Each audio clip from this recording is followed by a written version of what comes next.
My mom blocked me on WhatsApp because I refused to send £500. My family thinks I'm rich because I live in London, but yesterday I had to choose between buying groceries or sending money for my cousin's wedding. Oh, David, that's a terrible burden. Hello, Mom. I just finished a 14-hour shift. I'm so tired. David, thank God you picked up. Your cousin's wedding is next week. We need £500 for family clothes and food. Everyone is waiting for your contribution. Hello, Mom. £500. Rent just went up here. I am sharing a house with 4 strangers. I don't even have good food to eat this week. David, don't say that. You are in London. Are you telling me you cannot help your own blood? Do you know the shame if we don't pay? Mom, £500 is too much. I don't have it. Find it. Family comes first. If I send £500, I have £20 left for the whole month. Free hands. How do I eat?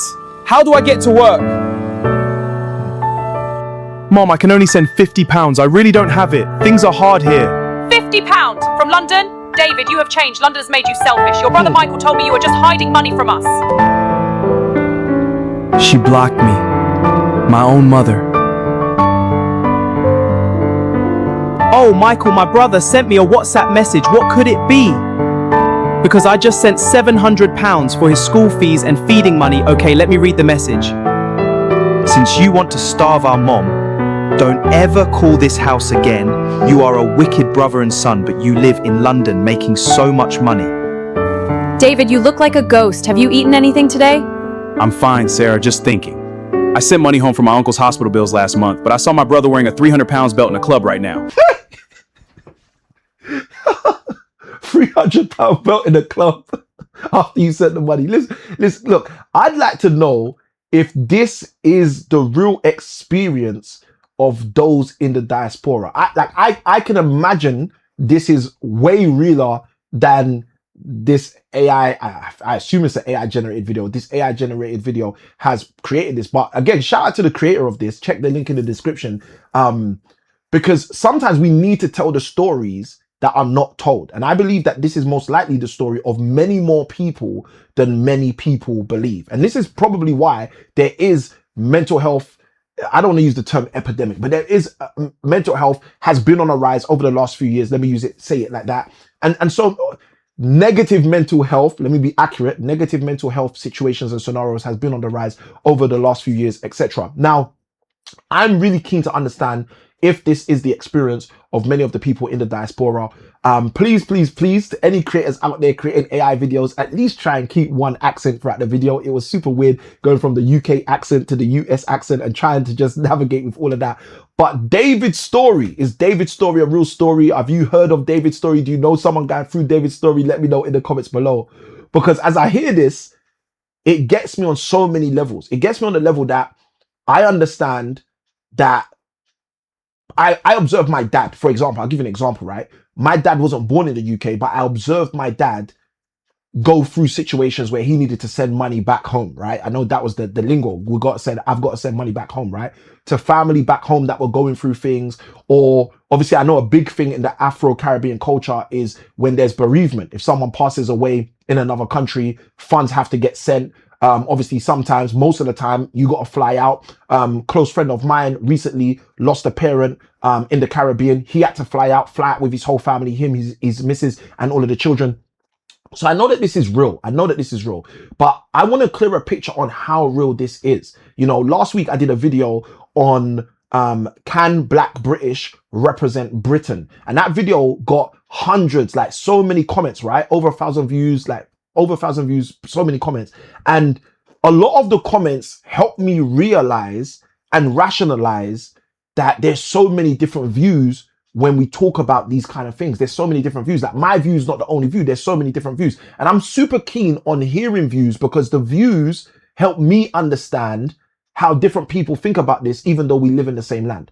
So that's one thing that's really big for me. So if you have a story of a David or someone like this David, or if you've gone through this kind of situation, please let me know in the comments below. At least kind of what's your experience? Is this what most people go through? Now, I think I was massively shielded from this as a child, as a young person growing up, because my mum and dad both are here. My mum and dad were both in the UK together. Obviously, they raised me and my family like in the UK. So I didn't experience I have to send money back home. I didn't experience I've got uncles or aunties who are expecting something from me in a distant land that I've never been to. I never experienced that.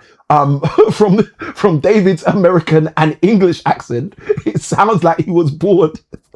Apologies. That one accent thing is really getting me. But it sounds like he was born in the actual UK or in the US of A, but let's say the UK, because they were all NHS scrubs that he was wearing. So it sounds like he was born in the UK, right?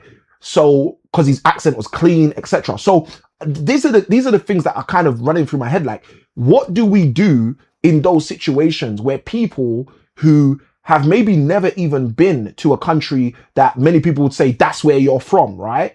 Never been there, never visited there, never had any experience there, but yet is expected to patronize there, yet is expected to go back there, right? You know, when they say, oh, go back home, go back to where you come from, or all of this energy, right? Like, how does someone do that when they've never been there? Now, yes, obviously we might say there's a responsibility on the parents to make sure that if you have a child in another country from the nation that you were born in, that you should take your child back to that country. Okay, I get it, right?